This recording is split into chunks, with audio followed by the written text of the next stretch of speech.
Ya, assalamualaikum warahmatullahi wabarakatuh. Kali ini kita akan belajar untuk kelas 6 SD Negeri Curug Dendeng. Hari ini hari Jumat tanggal 22 Januari 2021 ya. Apa kabar anak-anak kelas 6? Hari ini kita akan belajar agama atau PAI melalui video pembelajaran ini. Jadi kita belajar di rumah dengan video ini, mudah-mudahan nanti bisa dipahami ya.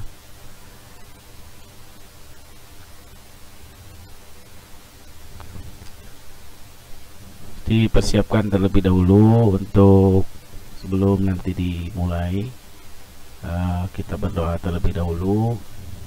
Setelah berdoa disiapkan buku tulis, buku paketnya, dan nanti disimak video penjelasan untuk pelajaran di semester kedua ini. Kita awali dengan baca doa. Bismillahirrahmanirrahim. Rabbi zidni ilman warzuqni fahman. Mudah-mudahan kita diberikan manfaat. Amin. Buku tulisnya dipersiapkan, juga buku paketnya ya.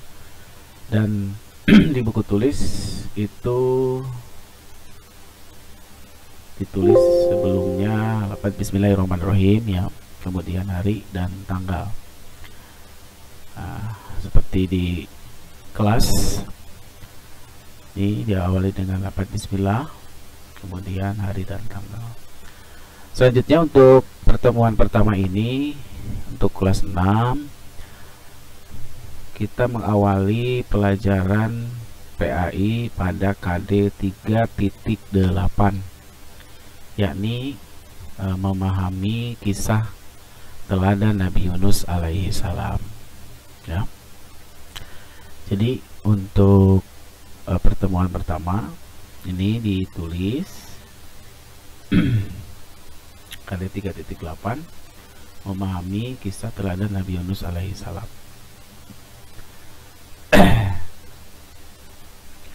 Baik, pada saat nanti dijelaskan, karena ini tentang kisah teladan ya, jadi tidak ditulis semua ya, nanti disimak, dijelaskan di buku. Nah, silakan bukunya dibuka, buku paket ya, sebelum nanti ditulis disimak dulu, karena untuk pelajaran kisah-kisah Nabi tidak ditulis semua, yang ditulis hanya bagian yang terpentingnya saja ya. Di buku paket itu ada pada halaman 103 ya, halaman 103. Baiklah, disimak ya, nanti apa saja yang harus ditulisnya, karena ini kalau kita belajar di kelas ini metodenya bagusnya dengan diskusi ya, tetapi karena ini melalui video pembelajaran, jadi sistemnya kita sambil dijelaskan, kemudian nanti yang ditulisnya yang mana, begitu ya. Baik. Pertama ini kisah teladan Nabi Yunus alaihissalam, tentu ini harus ditulis ya.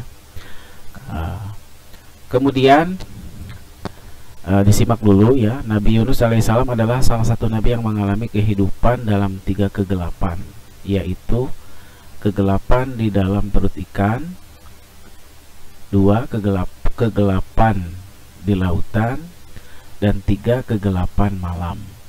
Nah, ini biasanya suka ada ya, sebutkan 3 kegelapan yang dialami oleh Nabi Yunus. Nah, jadi jawabannya yang tadi ya. 1 kegelapan dalam perut ikan, 2 kegelapan di lautan, 3 kegelapan malam. Jadi ada 3 kegelapan yang dialami oleh Nabi Yunus alaihissalam. Kemudian Nabi Yunus alaihissalam adalah pembawa ajaran tauhid. Beliau menyesali tindakannya karena meninggalkan umat yang tidak mau bersujud kepada Allah Subhanahu wa Ta'ala, Tuhan yang Maha Esa. Beliau berdoa dengan nada penyesalan di dalam perut ikan, seperti dijelaskan dalam surat Al-Anbiya ayat 87 yang bunyinya la ilaha illa anta subhanaka inni kuntu minaz zalimin. Nah, jadi Nabi Yunus itu menyesali karena dia meninggalkan umatnya yang tidak mau diajak kepada Allah Subhanahu wa taala, ya, tidak mau bersujud kepada Allah, sehingga Nabi Yunus itu kesal kemudian meninggalkan kaumnya. Nah, tetapi saat itu Nabi Yunus setelah meninggalkan kemudian sudah pada tahu pasti ya, Nabi Yunus itu sampai dimakan oleh ikan paus. Nah, di dalam ikan paus itu beliau memanjatkan doa sambil menyesali perbuatannya. Doanya apa? Doanya yang ini, la ilaha illa anta subhanaka inni kuntu minaz zalimin. Nah, yang ditulisnya apa? Tadi yang ditulis Nabi Yunus mengalami 3 kegelapan yang ditulis. Kemudian yang ditulis juga adalah doa Nabi Yunus ketika di dalam perut ikan. Doanya ini ditulis beserta dengan artinya. Setelah itu disimak lagi, ya, dilanjutkan. Nabi Yunus bin Matta diutus oleh Allah Subhanahu wa taala untuk berdakwah kepada penduduk Ninawa. Nah, jadi kalau ditanya kaum Nabi Yunus itu apa? Jawabannya adalah kaum Ninawa, ya. Ada di wilayah Mausil Irak. Nah, kalau sekarang Irak, ya. Penduduk Ninawa berpaling dari jalan Allah Subhanahu wa taala dan menyembah berhala. Oleh sebab itu Allah Subhanahu wa taala ingin memberi petunjuk kepada mereka dan mengembalikan mereka ke jalan yang lurus, mengutus Nabi Yunus alaihi salam. Nah, jadi yang ditulis hanya itu aja. Kaum Nabi Yunus adalah Ninawa, begitu ya. Ada di Mausi di daerah Irak. Jadi tidak usah ditulis semua. Dilanjutkan, ya. Ini juga diperhatikan dulu, ya. Seruan Nabi Yunus alaihissalam untuk menyembah Allah ditolak penduduk Ninawa. Mereka tetap memilih menyembah berhala. Mereka lebih memiliki kekafiran dan kesesatan daripada keimanan. Mereka mendustakan Nabi Yunus alaihissalam, mengolok-olok dan menghinanya. Setelah lama menghadapi mereka, Nabi Yunus pun marah kepada kaumnya dan tidak berharap lagi keimanan mereka. Nah, jadi Nabi Yunus itu sampai marah, ya. Kenapa marah? Karena mereka mendustakan Nabi Yunus, mengolok-olok dan menghinanya.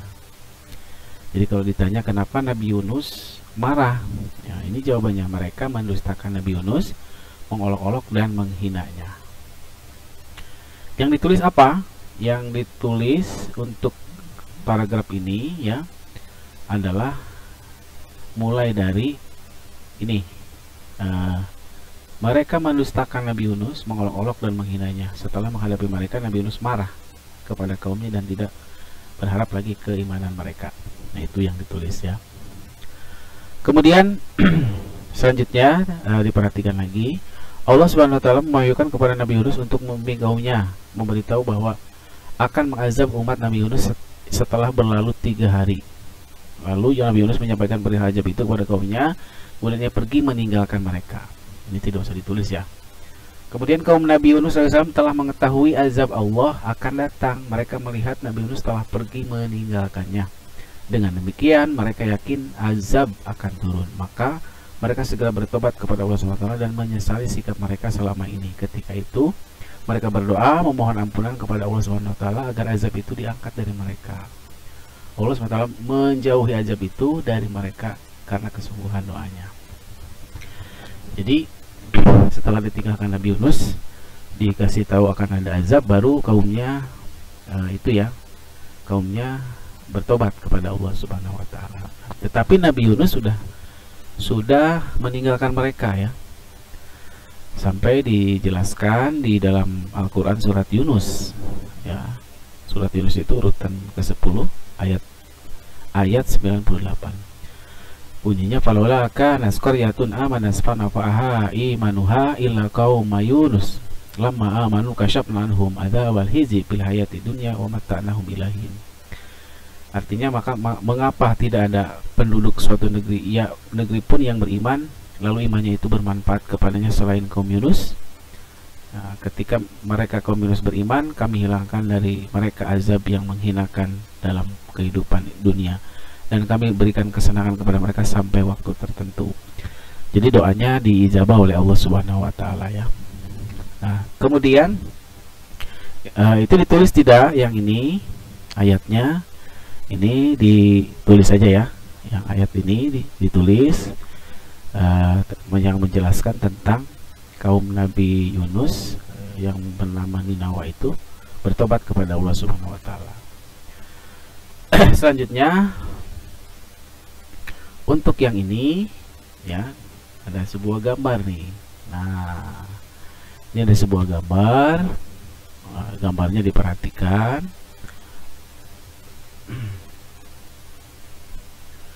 Ini ada sebuah gambar kapal di dalam di atas lautan ya. Kemudian yang ini adalah gambar ikan pausnya. Ini adalah sebuah ilustrasi ketika kejadian yang dialami oleh Nabi Yunus. Nah, penjelasannya disimak terlebih dahulu ya. Nabi Yunus alaihissalam tetap meninggalkan kampung kaumnya karena marah. Padahal Allah SWT belum mengizinkannya. Namun Yunus alaihissalam pergi ke tepi laut dan menaiki kapal. Pada saat Yunus berada di atas kapal, ombak laut menjadi dahsyat. Angin menjadi kencang dan membuat kapal menjadi oleng hingga hampir saja tenggelam. Ini tidak usah ditulis, dibaca saja ya, atau disimak videonya. Dilanjutkan, melihat keadaan demikian, nahkoda kapal meminta barang-barang yang berat dilempar ke laut untuk meringankan beban. Setelah barang-barang berat dilempar ke laut, ternyata kapal itu tetap saja oleng. Nah, kapal itu tetap saja oleng, hampir tenggelam.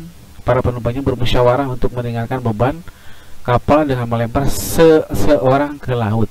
Mereka melakukan undian, dan ternyata undian itu jatuh kepada Nabi Yunus alaihissalam. Jadi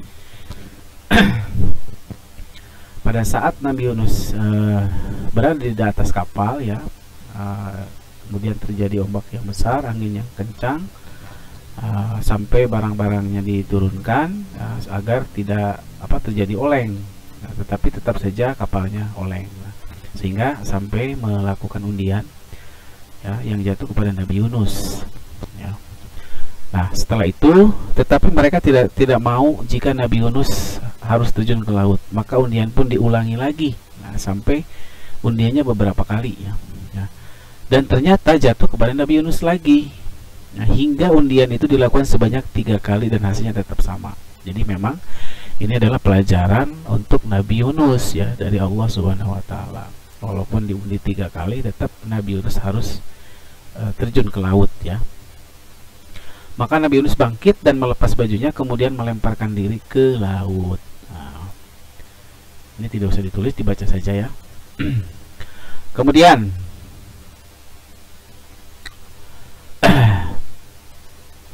dilanjutkan tadi di sini ya. Pada saat yang bersamaan Nabi Yunus melompat dari kapal, Allah SWT telah mengirimkan ikan paus yang besar. Nah, ini gambarnya. Nah, ikan paus yang besar yang langsung menelan Nabi Yunus dengan tidak merobek dagingnya dan mematahkan tulangnya. Jadi walaupun dimakan ikannya, dimakan Nabi Yunus oleh ikan paus, tetapi dagingnya masih utuh, juga tulangnya tidak apa-apa ya. Nabi Yunus pun tinggal di perut ikan dalam beberapa waktu dan dibawa mengarungi lautan oleh ikan itu. Dalam riwayat dikisahkan bahwa Nabi Yunus berada dalam 3 kegelapan. Nah, yang tadi ya, 3 kegelapan di dalam ikan perut, kegelapan di lautan, dan kegelapan malam. Jadi ada 3 kegelapan yang dialami oleh seorang Nabi Yunus alaihissalam di dalam perut ikan paus ya. Dilanjutkan, kita tidak perlu mempermasalahkan berapa lama Nabi Yunus berada di dalam perut ikan paus ya. Hikmahnya, nah jadi ada yang bilang di dalam ikan laut itu lama ya, ada yang bilang berapa bulan, ada yang bilang berapa tahun. Itu tidak usah dipermasalahkan. Yang penting hikmahnya adalah dari kisah Nabi Yunus ini yang sedang diuji oleh Allah Subhanahu wa taala, harus melompat ke dalam lautan yang dalam keselamatan penumpang kapal yang kelebihan muatan. Kita bisa membayangkan bagaimana susahnya bernapas di kegelapan perut ikan yang berenang ya, di lautan dalam gelap Namun Nabi Yunus tetap ingat kepada Allah Subhanahu wa taala, memanjatkan doa kepada Allah. Singkat kisah, Nabi Yunus alaihissalam sampai ke tepian berkat kasih sayang Allah Subhanahu wa taala. Nah, tadi sudah ditulis ya di atas, doa yang dipanjatkan oleh Nabi Yunus itu ketika di dalam perut ikan paus adalah doanya yang ini. Nah, doanya yang ini. La ilaha illa anta subhanaka inni kuntu minaz zalimin. Nah, ya. Sampai doa ini juga sekarang suka dibaca oleh orang-orang mukmin yang suka melaksanakan sholat hajat ya. Jadi di dalam sholat hajat, setelah memanjatkan doa sambil bersujud kepada Allah, meminta doanya, sampai membacakan doa ini, La ilaha illa anta subhanaka inni kuntu minaz zalimin. Jadi doa ini ketika dulu Nabi Yunus berada di dalam kegelapan, gitu ya. Jadi dari kisah Nabi Yunus ini bisa kita ambil hikmah ya. Jadi pertama, hikmah kita adalah harus selalu tahan uji dalam mengemban tugas ya. Yang bisa kita petik dari kisah Nabi Yunus ini ya, ketika kita diberikan tugas oleh siapapun, oleh orang tua ataupun oleh orang guru, kita harus tahan uji, harus bersabar ya. Di kisah tadi Nabi Yunus diberikan ujian oleh Allah, dia sampai marah ya, tetapi kemudian ditegur oleh Allah melalui masuk atau dimakan oleh ikan paus tadi ya. Untuk yang halaman ini ditulis apa tidak? Yang ini silakan nanti yang ditulisnya hanya ini aja ya, hanya yang bagian terpentingnya saja. Mana yang terpentingnya? Yang terpentingnya tadi adalah ini. Yang terpentingnya adalah ini, yang terakhir. Nah, yang ini aja. Nah, yang ini. Itu tadi ya tentang materi kisah Nabi Yunus alaihi salam. Jadi diulangi lagi kesimpulannya ya, yang untuk nanti ditulis di buku ya. Pertama ini tulis, kemudian ini sampai ke sini ya. Kemudian kalau yang ini hanya ditulis yang ininya aja. Nah, hanya ditulis yang ininya aja. Ini sampai ke sini, Irak, sampai ke Irak. Kemudian untuk yang ini, mereka mendustakan Nabi Yunus, mengolok-olok dan menghinanya, dan menghadapi Nabi Yunus marah gitu. Kemudian yang ini beserta artinya itu ditulis, beserta artinya. Yang ini artinya tulis. Kemudian kalau yang ini tidak usah, hanya yang bagian ininya saja yang ditulis. Nah, itu nanti silakan dibaca lagi tentang pelajaran kisah Nabi Yunus alaihi salam ya. Selanjutnya untuk latihannya nanti ditulis setelah tulis materi kisah Nabi Yunus. Adapun untuk latihannya silakan ditulis. Latihannya adalah ini. Nah, ini ditulis nanti di bawah tulisan materi tentang kisah Nabi Yunus alaihissalam. Latihannya ada berapa? Ada 4 ya. Yang pertama, Nabi Yunus alaihissalam marah terhadap kaumnya karena tadi sudah dijelaskan. Kemudian doa Nabi Yunus alaihissalam ketika di dalam perut ikan adalah, tentu doanya menggunakan bahasa Arab, ditulis dengan artinya ya. Nomor 3, mengapa Nabi Yunus ditelan ikan? Nah, tadi dijelaskan sudah kenapa sampai dimakan ikan. Terakhir, sebutkan 3 kegelapan yang dialami oleh Nabi Yunus alaihissalam. Jawabannya silakan di bawah. Kemudian nanti setelah selesai di bukunya dikumpulkan ke ibu guru kelas 6 untuk ditilai. Itu saja untuk pertemuan pertama ini untuk kelas 6. Mudah-mudahan apa yang tadi dijelaskan bisa diikuti, dipahami, juga bisa dilaksanakan. Mari sama-sama kita tutup dengan membacakan Alhamdulillahirabbil alamin dan wassalamualaikum warahmatullahi wabarakatuh.